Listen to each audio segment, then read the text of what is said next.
Let's jump right into this explainer.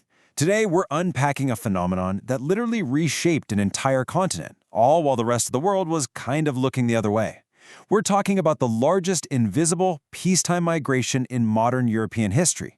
But more importantly, we're going to break down the 5 brilliant, incredibly resourceful ways that communities actually survived it. Because, this isn't just a story about people packing up and leaving. It's a deep dive into how the people left behind built some serious resilience. So to really wrap our heads around the scale here, we've got to look at this staggering number, 20 million. Where exactly did 20 million Eastern Europeans go between 1990 and today? Well, they walked out, quietly, over 30 years. There wasn't a famine, there wasn't a war, there was no single dramatic flashpoint for the cameras to capture. Instead, it was a young doctor in Bucharest simply getting on a plane to Hamburg and never coming back. Or a Polish electrician taking a budget flight to London, telling his wife he'd be back in 6 months, and then returning 11 years later just to bury his father. Before we zoom out to the macro data, you can really see this devastation at the micro level through the eyes of a single Bulgarian grandfather, Nikolai Sochev. He would just sit on a low wall outside his house, literally watching his province lose half of its population. His sons, they left for Spain. The local bakery closed down. The road that used to see 4 buses a day now just sees 1 single school bus. He took a security guard job paying 320 euros a month and asked a reporter a really haunting question. Is it normal for the calf to feed the cow? And when you look at the macro scale of that exact sentiment, the numbers are just staggering. Romania lost 16% of its population, Latvia 30%, Moldova lost an almost unbelievable 40%. To put that into historical perspective, these numbers actually match or even beat the proportions of the Irish famine. They rival the massive migrations out of Norway and Italy over 45 years. But this happened over just 3 decades. It completely hollowed out entire nations, shut down schools, and left hospitals with literally 0 staff. When the International Monetary Fund crunched the data on this, they did not mince words. They called it unprecedented in speed, scale, and persistence. But here's the absolute most vital and honestly kind of ironic part of what the IMF found. This wasn't a flight of the desperate, it was a flight of the prepared.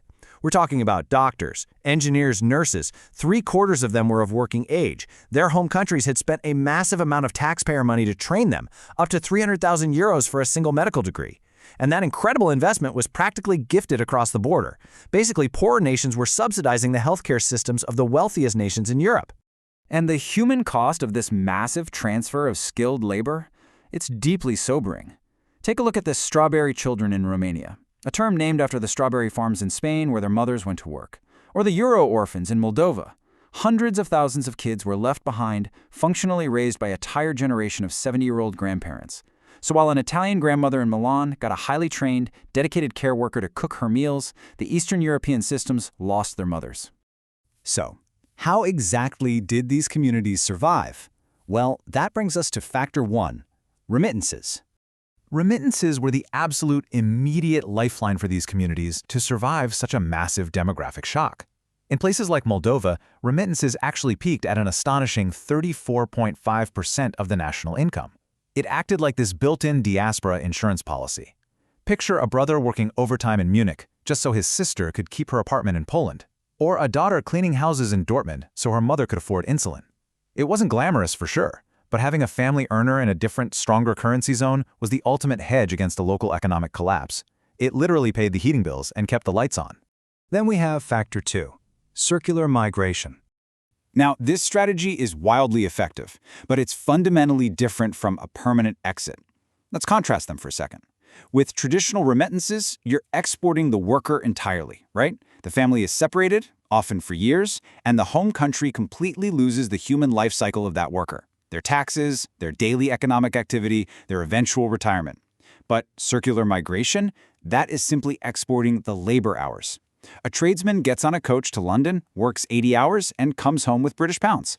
But the key here is he keeps his house, his wife, his kids, and his village entirely intact.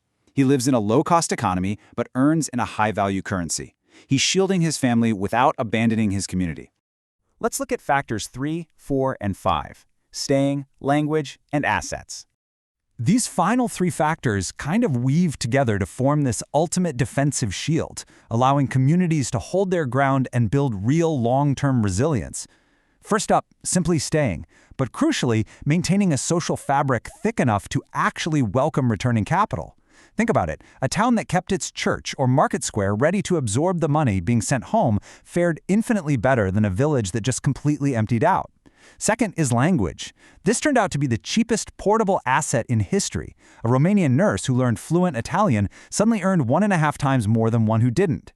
That is a massive wage premium that she kept for 40 years. And finally, purchasing real assets. Let me give you an example. Take two Polish villagers who got money sent back from their sons in England. One guy took that money and bought 2 hectares of local farmland. The other bought stock on the Warsaw Stock Exchange.